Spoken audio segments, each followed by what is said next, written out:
it's Sam, and I wanted to give you another sneak peek into the integral astrology special group of classes that I put together. We don't have unlimited time. It is a limited special, and as you can see, the clock is ticking. So enjoy today's video. So we have the physical body is related to tamas, and it's related, I'm just going to put like English terms as well. Tamas is really related to the body. It doesn't have to be abstract Sanskrit. They're universal principles. Tamas is related to the body, then Rajas is related to the mind.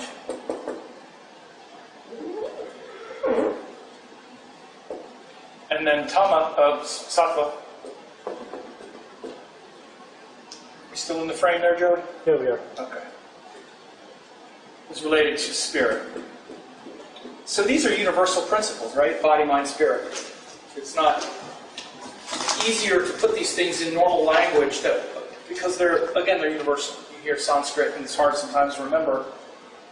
But this is the evolutionary process as well. My students know I teach this. It's a very foundational principle of life is that everything is evolving, and it evolves from the heavier, more physical to the emotional and psychological to the spiritual realms. So, with body, we'll have a few other ways to understand this. Body is very self-interested, right? Rajas is very what? Others. See, my students, they learn this before. Other interested, and Sattva, like universal. Like universal oriented. So what this means is that, in the world of tamas, it's very much about you. It could be like your pleasure, your victory, your ego, your individuality. With Rajas, we get very much in the world of others, relationships. Rajas gets us wanting to share and get out of just ourselves, right? So it's a lot of that interchange with others. Rajas is actually related to the emotions, like we said. It's related to the mind and emotions. And then Sattva, we start to look beyond just ourselves and others to something higher, right? Many times this takes the form. We wind up spending a lot of time in this area of life, mostly Rajasic, in the world of. Rajas is also about pleasure, desire, and happiness. And of course, we feel a lot of that, and we connect a lot of that with other people. But wanting to be happy, wanting to enjoy life, trying not to get pulled down by tamas, which is heavier, more about fear, darkness, stress, and aspiring toward universal principles, more universal qualities like love, sharing, things that are beyond just our life and our little group, because we also tend to get very clannish in life. And, for example, people will say, and it's not like, again, this isn't a judgment on anything, but people are like, oh yeah, my universal thing is, like with my family and whatnot. Family is still very much in the Rajasic realm, because we're very much involved with it. We're very willing to serve the family, and then when the family members don't appreciate it, we're in that thing. So, right, that's not universal, we're not. Like universal brings into things like, for instance, teachers, like teachers teaching, don't have that same kind of thing. Or other kinds of, higher wisdom.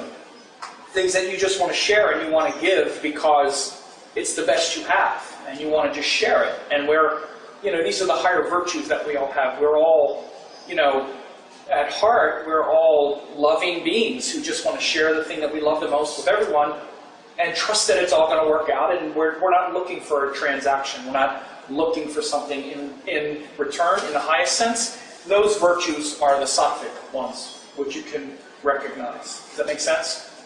So this is literally how things evolve in us. We evolve from a more kind of animalistic quality to a very human. This is very human, like this, you could even use the thing, this is very animal. Sort of, like an animalistic nature. This is very much like human. humans, we hang out a lot in this. This is a lot of what we're doing in the world. The world is very rajasic. It's not tamasic necessarily, it's rajasic.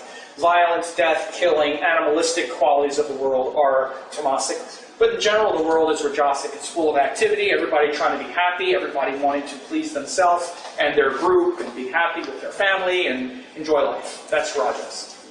The world is unfortunately not as sattvic, which is, again, this is the realm of the gods, the devas, and those, as they say, like better angels of our nature, where we also are, where we have all of that divine potential. Why everyone is here is to try to connect with that thing that's higher than all of that other stuff. Does that make sense? So these three qualities of life is like the first thing that happens once spirit starts to separate from that non-localized place. Because again, this is also where all the energy originates. It originates from that sun, which is called Purusha. This is where all of it starts. It starts in a place that's just pure energy with everything. Then it interacts with what's called Prakriti, which is the feminine principle, and starts to break out into forms.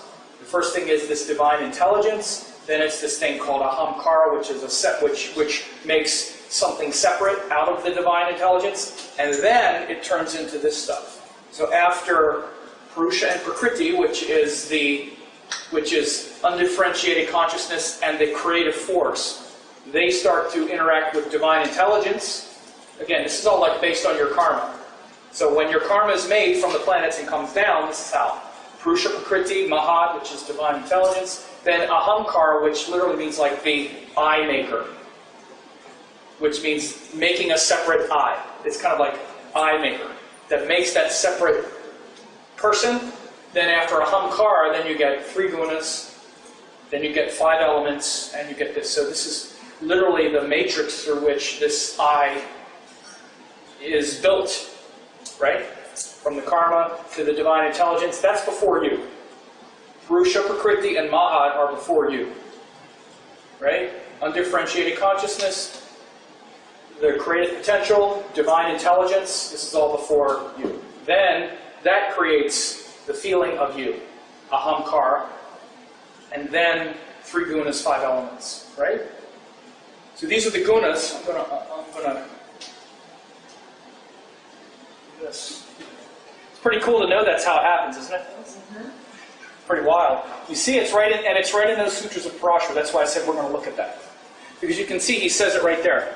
He says the universe is Lord Vishnu. He says incarnates as the grahas. He says it filters down and creates all this stuff. This is what Sankhya philosophy. Anyone who studied Ayurveda, you know this, right? You've heard this. It's right there in the Jyotish text. The same thing, but where it's coming from, again, this is a level up. Because usually Ayurveda starts with that, it just says that, but where does that come from? Like, how did that get here? Well, that's Lord Vishnu as the grahas. That's where it comes from, and that's how it's related to you.